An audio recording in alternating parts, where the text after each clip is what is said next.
शिव इतने कठोर नहीं माते कि किसी के प्राण हर लें। उन्होंने तो पिताश्री को केवल उनकी करनी का दंड दिया है। अब आप ये शोक त्याग दीजिए और शिव जी से प्रार्थना कीजिए कि वो शीघ्र से शीघ्र पिताश्री को पुनर्जीवित कर दें। हर हर महादेव, हर हर महादेव। भावज्वीरणी, महादेव तो करुणा के सागर हैं। उनकी जो सच्चे मन से प्रार्थना करता है उसे सब इच्छित मिल जाता है। प्रणाम देवर्षि। प्रणाम देवर्षि। देवर जी, उस दिन आपने कहा था आप कभी इस महल में चरण नहीं रखेंगे, किंतु आज आप मुझे सांत्वना देने यहाँ आए हैं अपना प्रण तोड़कर। नारायण नारायण। नारद अपना कर्तव्य कभी नहीं भूलता भावज्वीरणी, चाहे फिर उसके लिए उसे अपना प्राण ही क्यों न तोड़ना पड़े। विश्वास रखो भावज, आपका सुहाग अखंड है और अखंड ही रहेगा। भ्राता दक्ष का धड़ यद्यपि निश्चेष्ट होकर यज्ञ भूमि में पड़ा है, फिर भी उसमें प्राण शेष है। और जैसे ही शिवजी की कृपा होगी, भ्राता दक्ष पुनर्जीवित होकर उठ बैठेंगे।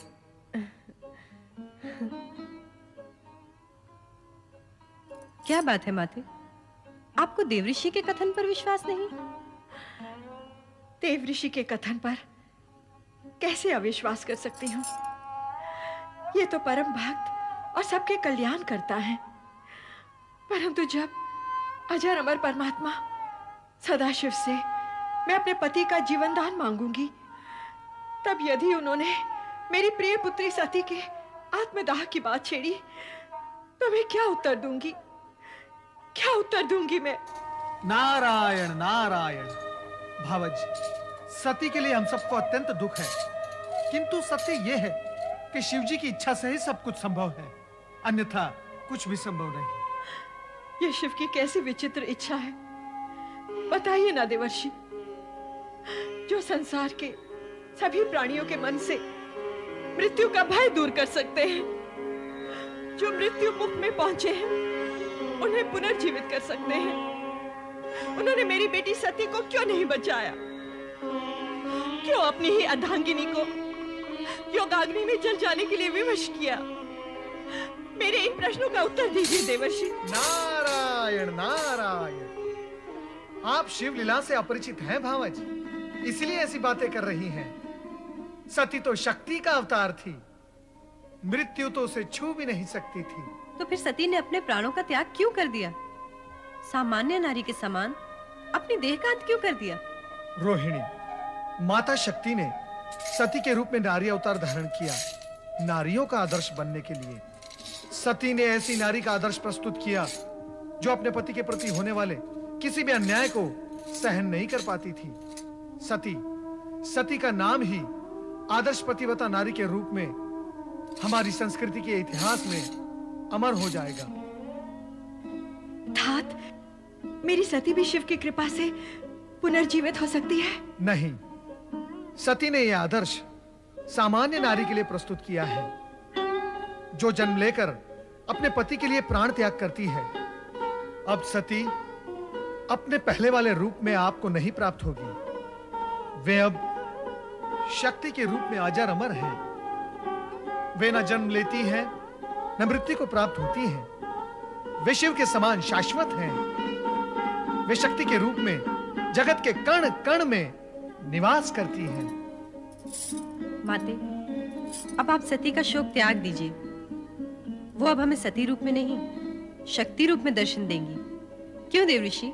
हाँ रोहिणी, ये सब शिव लीलाएं हैं जो हमें दिखाई दे रही हैं। शिव लीलाओं का रहस्य आज तक कोई समझ नहीं पाया, और जब तक शिवजी की इच्छा है तब तक ऐसी विचित्र लीलाएं करके वे संसार वासियों को चकित करते रहेंगे। भावज्वीरणी, मेरी ये इच्छा है कि कैलाश जाकर आप भी ये शिव लीलाएं देखें और देवादिदेव महादेव के चरणों में अपना शीश नमाकर प्रार्थना करें। तब देखना शिवजी की दया का चमत्कार। भ्राता दक्ष अवश्य जीवित होंगे। हाँ,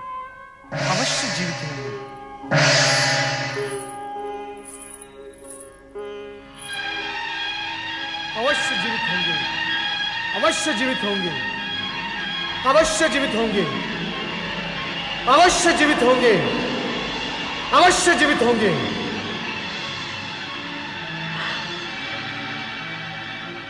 मैं भोलेनाथ की शरण में कैलाश जाऊंगी। जय महारुद्र। ऐ महाबलयंकर, आपकी आज्ञा के अनुसार दुष्ट दक्ष का अंत कर दिया और उसके सर को काटकर यज्ञ कुंड में स्वाहा कर दिया। वीरभद्र, तुम मेरी आज्ञा का पालन कर धन्यवाद के पात्र हो गए हो। सभी गणों में सर्वश्रेष्ठ हो, यशस्वी भवा। जय महारुद्र।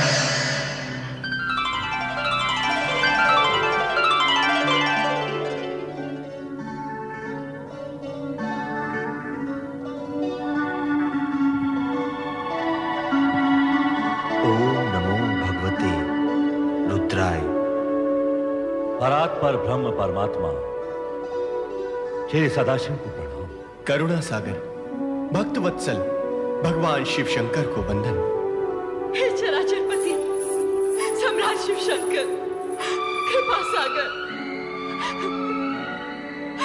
मैं वो दुर्भाग्यशाली स्त्री हूं जिसने एक हाथ से अपनी पुत्री सती को खो दिया है और अब दूसरे हाथ से उस पति को खोने जा रही हूं जिसका सिर विहीन शरीर तड़पता देखकर मुझ पर हर पल मृत्यु का पल होकर टूटता है।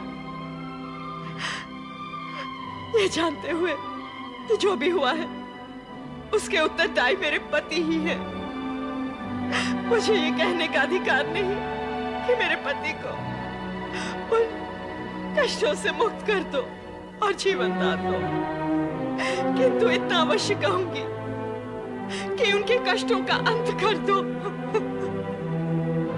उनके कष्टों का अंत कर दो, उनके कष्टों का अंत कर दो, उनके कष्टों का अंत कर दो, उनके कष्टों का अंत कर दो, उनके कष्टों का अंत।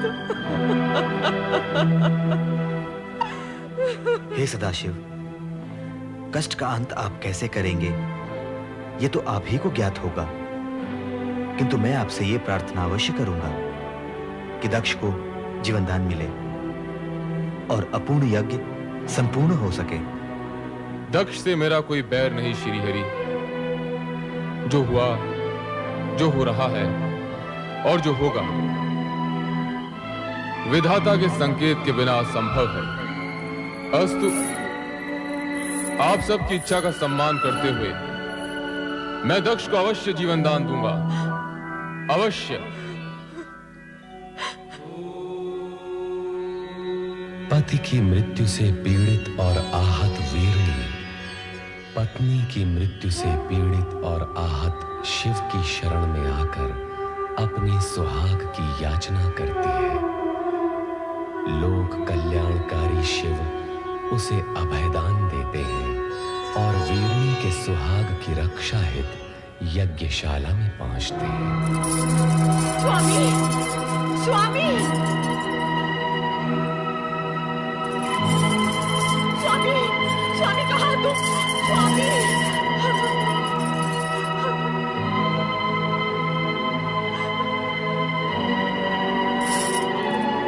स्वामी ये क्या हो गया? ये क्या हो गया स्वामी? स्वामी,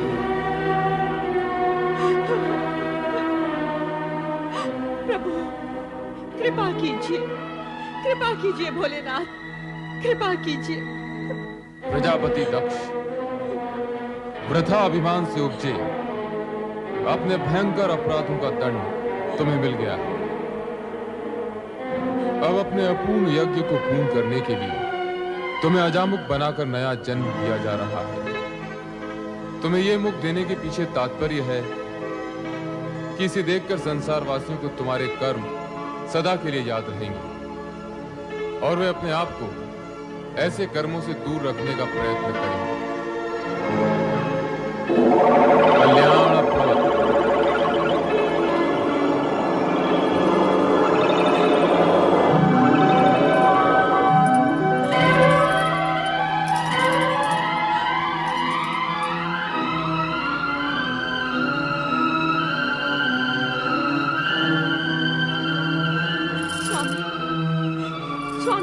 जीवन दान मिल गया। मेरा जीवन धन्य हो गया।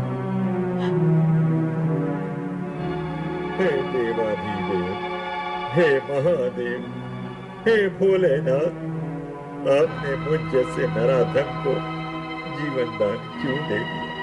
क्यों जीवन दान दे दिया प्रभु? ये अहंकार का मारा दक्ष तो हत्यारा है प्रभु, हत्यारा। अपनी पुत्री का और इन सब का जो यहाँ यज्ञ का फल लेने आए थे। हे प्रभु, इस दुष्ट नीच खल दक्ष को आपने पुनर्जीवन दे दिया, आपने पुनर्जीवन दे दिया प्रभु। इस उपकार के लिए मैं सदा सदा के लिए आपका आभारी रहूंगा, आपका कृतज्ञ रहूंगा प्रभु। दक्ष प्रजापति, मैंने तुम्हें यज्ञ का संपूर्ण फल दिया। अब आप यज्ञ पूर्ण कीजिए।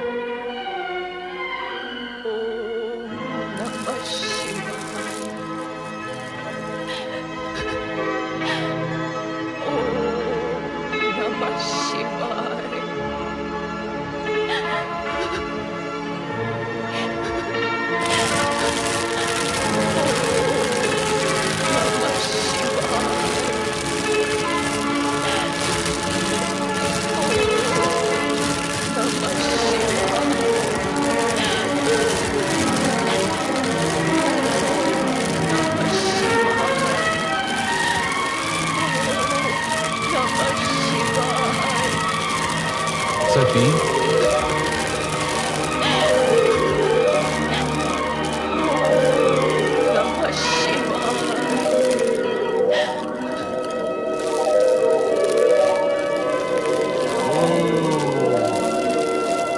देवी सती सदा शिव का धाम जीवन कर चुका है। तुमको भगवान शिव शंकर सत्य को स्वीकार करने की को पूर्ण विश्वास दिलाए कि माता सती स्त्री समाप्त हो चुकी है। अब जो विशेष रह गया वो है उनके होने का भ्रम, मात्र भ्रम। सती, सती, सती, सती, मैं तुम्हें इतनी देर से पुकार रहा हूं, फिर भी तुम मौन क्यों हो? मेरी पुकार को नकार क्यों रही हो प्रिय? तुम्हें तो तुम्हारा ये पति अत्यधिक प्रिय है ना? तुम्हारा आराध्य इष्ट सभी कुछ है ना? मेरे नेत्र के इंगत मात्र से तुम मेरे हृदय की भाषा समझ लेती हो, किंतु आज ऐसे मीठे स्वप्नों में खोई हुई हो कि मेरा आर्तनाद भी तुम्हें सुनाई नहीं दे रहा है। हंस रही हो तुम? इतनी महान भूल करने के बाद भी हंस रही हो? तुम्हें कितना समझाया, वर्जना भी दी कि बिना आमंत्रण कहीं जाना अशोभनीय और असम्मानजनक होता है, विशेष रूप से वहां जहां तुम्हारे पति के विरोधी हों, उन्हें अपमानित करने का अवसर खोजते रहते हो। किंतु तुम्हारा त्रियाहट मेरी बात पर भारी पड़ गया। तुम दक्ष यज्ञ में चली गई और स्वामी, आश्चर्यचकित न होइए स्वामी। मैं सती पुनः वहीं पहुंच चुकी हूं जो मेरा स्थायी आसन है, आपका हृदय। हाँ स्वामी, मैं आपको वहीं से पुकार रही हूं। पुकार रही हूं, किंतु अपने नेत्र क्यों नहीं खोलती प्रिय? तुम्हारे कमल समान ये नेत्र, जिनमें न जाने कितनी बार मैंने स्वयं को देखा है। सती, चेतन हो जाओ, अपने पूर्ण रूप में मेरे सामने आओ प्रिय। स्वामी, आप अपना ही वचन स्मरण कीजिए और मन की आंखें खोल कर देखिए। हम दोनों शिव शक्ति भिन्न नहीं है, एक ही परम तत्व साक्षात परब्रह्म है, जिसका ब्रह्मांड साक्षी है।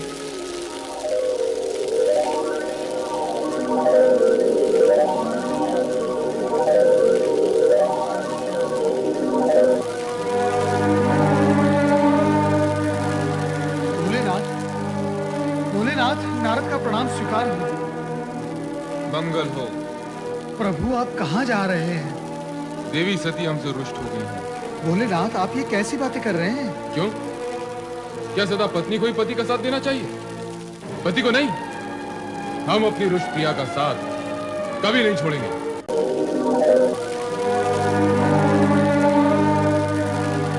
भोलेनाथ, भोलेनाथ, नारद का प्रणाम स्वीकार हो। मंगल हो।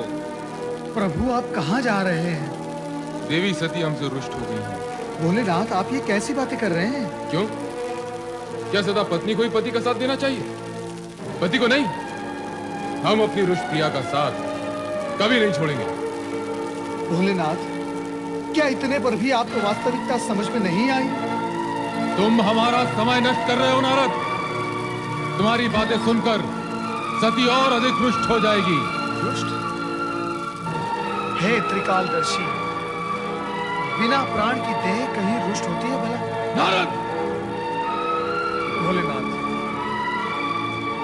भोलेनाथ, मुझ पर क्रोधित होने से सत्य झुटलाया नहीं जा सकता। और सत्य यह है कि आप जिसे प्रिया का रुझान समझ रहे हैं, वो आपका मात्र भ्रम है। भ्रम। प्रभु देह बोलती नहीं, भ्रम बोलता है। तुम ये कहना चाहते हो कि सती, हमारी सती मात्र देह है, मात्र देह?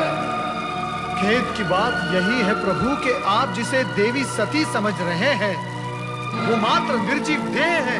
नारद, मैं तुम्हें भस्म कर दूंगा। सती शक्ति है, शक्ति अमर है, शक्ति जगत माता है, और तुम जगत माता को निर्जीव और देह कहकर अपमानित कर रहे हो। प्रभु, आज आप ये क्या कह रहे हैं? आप सामान्य मनुष्य की भांति भावुकता में डूबे जा रहे हैं। एक शब्द नहीं, आगे एक भी शब्द नहीं। यदि अब तूने कुछ भी अनर्गल कहा तो तू मेरे क्रोध से बच नहीं पाएगा। दूर हो जा, दूर हो जा मेरी दृष्टि से, दूर हो जा।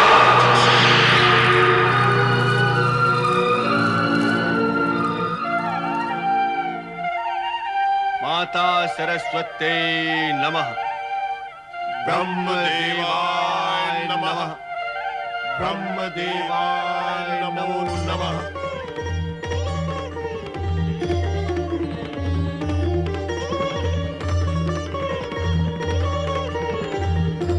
देवराज इंद्र एवं समस्त देवताओं का ब्रह्मलोक में स्वागत है।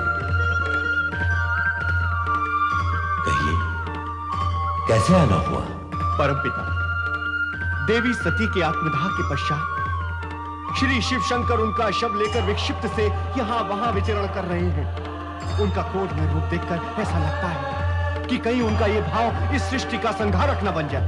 और कहीं ऐसा हुआ तो आपकी रचना देखते ही देखते अस्तित्वहीन हो जाएगी। रक्षा कीजिए, सृष्टि की रक्षा कीजिए परमपिता, अन्यथा सृष्टि को नष्ट होने में कुछ क्षण शेष रह गए हैं। ये तुम क्या कह रहे हो नारद? हाँ परमपिता, मैं स्वयं देख कर आ रहा हूँ भगवान शिव का वो अकल्पनीय विनाशकारी रूप। विनाशकारी रूप? विनाशकारी रूप? शिव अर्थात मंगल, कल्याणकारी रूप विनाशकारी? मेरा तात्पर्य है, ये जो उनकी विक्षिप्ता अवस्था है, वो ही विनाश लीला का कारण बनेगी। वो तो मानते ही नहीं कि माता सती आत्मदाह करके निर्जीव हो गई है। तुमने उन्हें समझाने की चेष्टा नहीं की? परमपिता की, परंतु उसकी प्रतिक्रिया स्वरूप उन्होंने मुझसे यह कहा कि तुम माता सती को निर्जीव कह रहे हो, मैं तुम्हें भस्म कर दूंगा। और बस मैं भयभीत होकर यहां चला आया। परमपिता, ये सब सुनकर तो ऐसा लगता है कि अब शिव का तीसरा नेत्र खुलने में अधिक विलंब नहीं है। और यदि ऐसा हो गया तो इस सृष्टि के भस्म होने में एक क्षण भी नहीं लगेगा परमपिता, एक क्षण भी नहीं लगेगा। अब आप ही कोई उपाय कीजिए और उन्हें शांत कीजिए। शांत कीजिए प्रभु, शांत कीजिए, शांत कीजिए प्रभु, शांत कीजिए। शांत देवगणों, शांत। इसका उपाय हमें श्री हरि विष्णु ही बताएंगे। चलिए वैकुंठ।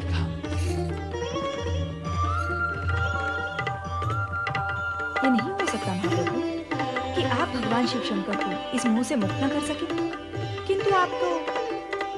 जो शिव स्वयं जगत के अधिपति और ज्ञान विज्ञान के अधिष्ठाता है, उन्हें कोई क्या समझाएगा? देवी देवता ही क्यों न हो, स्त्री पुरुष रूप पाकर और पाणी ग्रहण करने के बाद पति पत्नी बन जाने के उपरांत बिछोह इतनी सरलता से स्वीकार भी नहीं किया जा सकता। शिव को वास्तव में यह लग रहा होगा जैसे वो अपने अर्धांग से विलग हो गए हैं। ये दुख असहनीय है कमले। जगदीश्वर श्री हरि विष्णु की जय। महादेवी माता लक्ष्मी की जय। मंगल भव। ब्रह्मदेव, आप सभी देवता चिंतित दिखाई दे रहे हैं। आपको तो भली भांति ज्ञात है कि चिंता का विषय क्या है। हाँ, तो क्या सोचा आपने? सोचा तो कुछ भी नहीं, किंतु चिंतित हूं। ब्रह्मा, विष्णु और महेश तीनों एक दूसरे के पूरक हैं, तीनों एक दूसरे से जुड़े हुए हैं। तो सती मोह भंग कराने हेतु क्यों न हम शिव की आराधना करें? किंतु इससे क्या होगा प्रभु?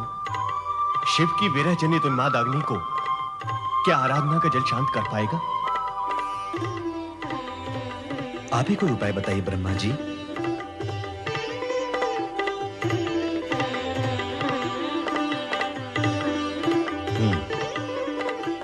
बहुत सोचने के पश्चात एक उपाय मन में आया तुम्हें। तो बताइए न परमपिता, शुभस्य शीघ्रम। बताऊंगा, किंतु उसे कार्यान्वित श्री हरि विष्णु को करना होगा। आप कहिए तो सही। अपने सुदर्शन चक्र से सती का शव विच्छेद करना। क्या? हाँ, शिव का सती मोह भंग कराने हेतु क्या आवश्यक है?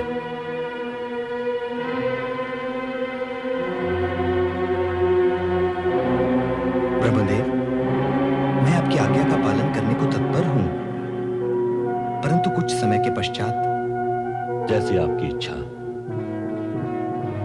किंतु ध्यान रहे कि समय की अवधि इतनी अधिक न हो जाए कि अनर्थ का रूप ले ले।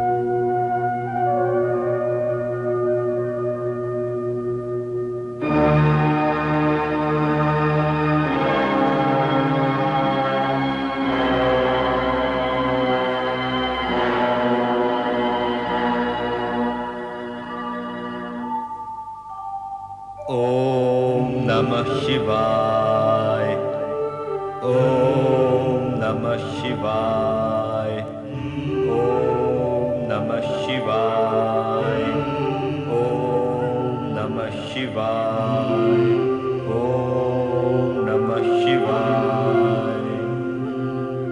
ओम नमः शिवाय। ओम नमः शिवाय। नमः शिवाय।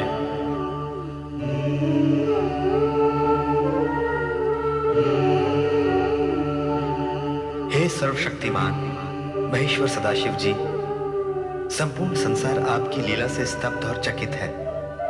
देवता आदि और आपकी कामना के वाहक स्वयं ब्रह्मा जी और मैं किंग कर्तव्य विमूढ़ हैं। किसी की भी समझ में नहीं आ रहा है कि क्या किया जाए, और ब्रह्मा जी ने जो मुझे उपाय बताया है उसका ध्यान करते ही मन कांप उठता है। मैं जानता हूं कि मुझे जो करने के लिए कहा गया है वो सब आपको ज्ञात है। अब आप स्वयं ही मेरा मार्गदर्शन करें प्रभु, और मुझे बताएं कि मुझे क्या करना है। ओम नमः शिवाय। ओम नमः शिवाय। ओम नमः शिवाय।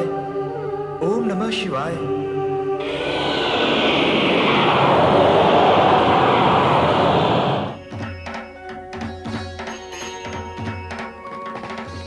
श्री हरि विष्णु,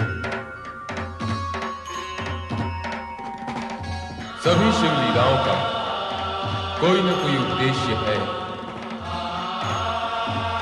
जिस प्रकार मेरे स्वरूप में अनेक रूप छिपे हुए हैं, वैसे ही मेरी हर क्रिया के पीछे भी एक उद्देश्य छिपा हुआ है। ब्रह्मा विष्णु दोनों में ही शिव का आज प्रकाशित है। अतः विश्व कल्याण के लिए तुम जो कुछ भी करोगे वो मुझे स्वीकार होगा। यूं भी लोकपालक होने की दृष्टि से तुम्हें वही करना है जिसमें लोकहित निहित है।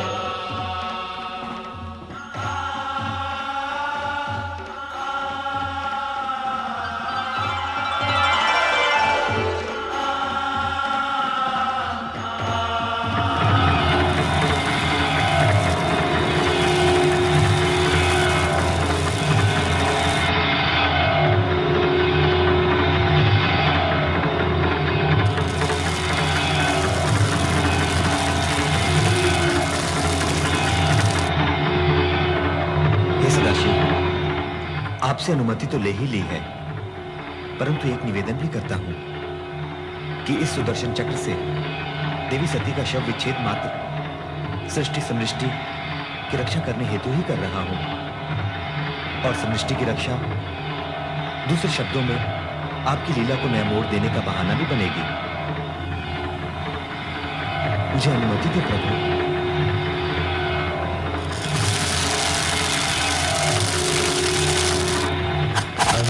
श्री हरि विष्णु ने सुदर्शन चक्र चलाया, जिसने शिव तत्पश्चात सती के चरण स्पर्श किए। चक्र ज्यों ही सती के मस्तक की ओर गया, एक तीव्र ज्योतिपुंज उभरा, जिसमें से प्रकाश की धाराएं भूमंडल की ओर जाने लगी। ये ही ज्योतिपुंज कालांतर में शक्तिपीठ कहलाए, और इस प्रकार आर्यावृत में 51 शक्तिपीठों की स्थापना हुई।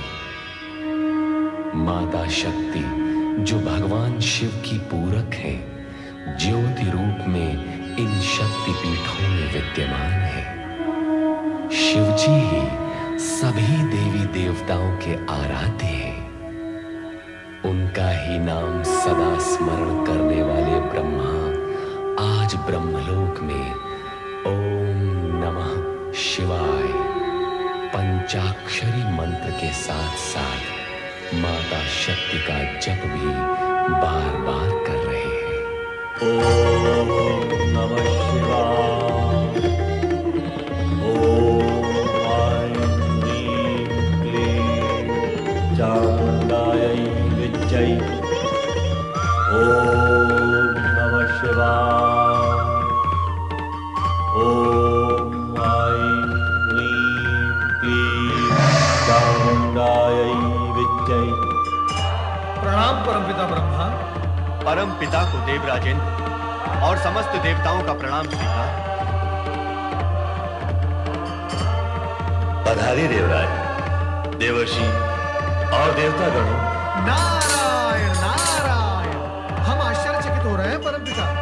किस बात पर आश्चर्यचकित हो रहे हैं? आप तो केवल ओम नमः शिवाय कहकर ही शिव जी का ध्यान किया करते थे, परंतु अब तो आप शिव जी के साथ साथ माता शक्ति का भी ध्यान करने लगे। नारायण नारायण। तुम तो जानते हो नारद कि शिव के बिना शक्ति और शक्ति के बिना शिव पूर्ण नहीं होते। यदि ऐसा है तो पहले आप केवल शिव की ही आराधना क्यों करते थे परमपिता? उस समय माता शक्ति ने सती का अवतार ले लिया था, शिव संगिनी बन गई थी। शिव के लिए की गई आराधना अपने आप माता शक्ति के चरणों में पहुंच जाती थी। और अब सती विलीन होकर पुनः माता शक्ति में लीन हो गई। माता शक्ति अदृश्य रूप में भी सर्वत्र विद्यमान है। किंतु परमपिता, एक रहस्य हमारी समझ में नहीं आया। कैसा रहस्य? भगवान श्री हरि विष्णु के चक्र से माता सती की देह के 51 खंड हुए जो आर्यवर्त पर गिरे। उन स्थानों पर 51 शक्तिपीठों की स्थापना हुई। इसका रहस्य क्या है? यह रहस्य तो सीधा और सरल है नारद। सती के शरीर के खंड खंड होते ही माता शक्ति की ज्योति प्रकाशित हो उठी। इन शक्तिपीठों में ज्योति रूप में साक्षात माता शक्ति विराज रही है। जो भक्त इन स्थानों पर तंत्र मंत्र की सिद्धि प्राप्त करने के लिए शक्ति आराधना करेगा, उसे मां शक्ति अचल सिद्धि प्रदान करेगी। परमपिता, माता शक्ति निर्गुण निराकार है या उनका कोई रूप भी है? शक्ति शक्ति है देवराज। वह अपने भक्तों को सिंह वाली शक्ति के रूप में दर्शन देती है। मां शक्ति सदा सिंह पर ही सवारी करती है। हाँ, सिंह वनराज है। सभी पशुओं में सबसे अधिक शक्तिशाली होता है सिंह। मां शक्ति सिंह जैसे पशु के बल पर विजय प्राप्त करके उसे अपने अधीन रखती है। इसीलिए मां शक्ति का हर भक्त भी सिंह के समान शक्तिशाली और निर्भय होता है। धन्य हो मां शक्ति, धन्य हो। मां शक्ति के अनुपम रूप का वर्णन सुनकर मन में उनके दर्शनों की जिज्ञासा जाग उठी। देवराज इंद्र, आइए हम सब मिलकर मां शक्ति का ध्यान करें। अवश्य देवी। या देवी सर्वभूतेषु, या देवी सर्वभूतेषु मातृरूपेण संस्थिता, मातृरूपेण संस्कृता। नमस्तस्यै नमस्तस्यै नमस्तस्यै नमस्तस्यै नमस्तस्यै नमो नमः, नमस्तस्यै नमो नमः। या देवी सर्वभूतेषु, या देवी सर्वभूतेषु शक्तिरूपेण संस्थिता, शक्तिरूपेण संस्थिता। नमस्तस्यै नमस्तस्यै नमस्तस्यै नमस्तस्यै नमस्तस्यै नमो नमः, नमस्तस्यै नमो नमः। या देवी सर्वभूतेषु, या देवी सर्वभूतेषु मातृरूपेण संस्थिता, मातृरूपेण संस्थिता। नमस्तस्यै नमस्तस्यै नमस्तस्यै नमस्तस्यै नमस्तस्यै नमो नमः, नमस्तस्यै नमो नमः। या देवी सर्वभूतेषु, या देवी सर्वभूतेषु शक्तिरूपेण संस्थिता, शक्तिरूपेण संस्थिता। नमस्तस्यै नमस्तस्यै नमस्तस्यै नमस्तस्यै नमस्तस्यै नमो नमः, नमस्तस्यै नमो नमः।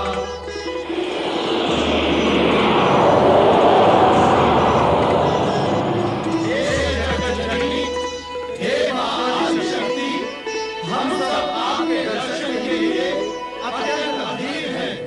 हमें दर्शन दो माँ, माँ हमें दर्शन दो।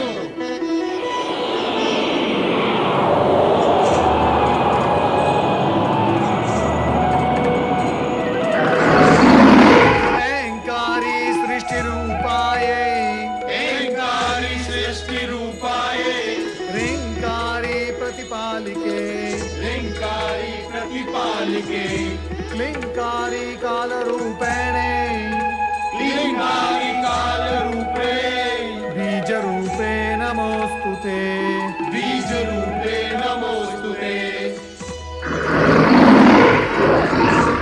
हे माता शक्ति, आप भगवान शिवशंकर की अभिन्न संगिनी हैं। आप पुनः सगुण अवतार लेकर कब दर्शन देंगे? शिव और शक्ति अभिन्न हैं। मैं शिव के अंदर ही समाई हुई हूँ और भक्तों की पुकार पर समय समय पर प्रकट होती रहती हूँ। किंतु हे शक्ति माता, हम सब ये जानने के लिए उत्सुक हैं कि आप पुनः कब अवतार लेंगे। उसके लिए तुम्हें लंबी प्रतीक्षा करनी होगी देवराज। जब घटनाएं नए मोड़ लेंगी और शिव को मेरी आवश्यकता प्रतीत होगी, तब मैं नारी रूप में अवश्य जन्म लूंगी।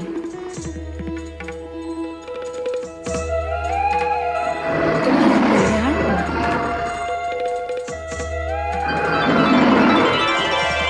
लोक कल्याण के निमित्त मां शक्ति ने देवर्षि नारद सहित समस्त देवगण को आशीर्वाद दिया, किंतु सभी के मन में यही जिज्ञासा थी कि भविष्य में आने वाली घटनाएं कौन सा रूप लेंगी और उनका कैसा शुभाशुभ परिणाम घटित होगा।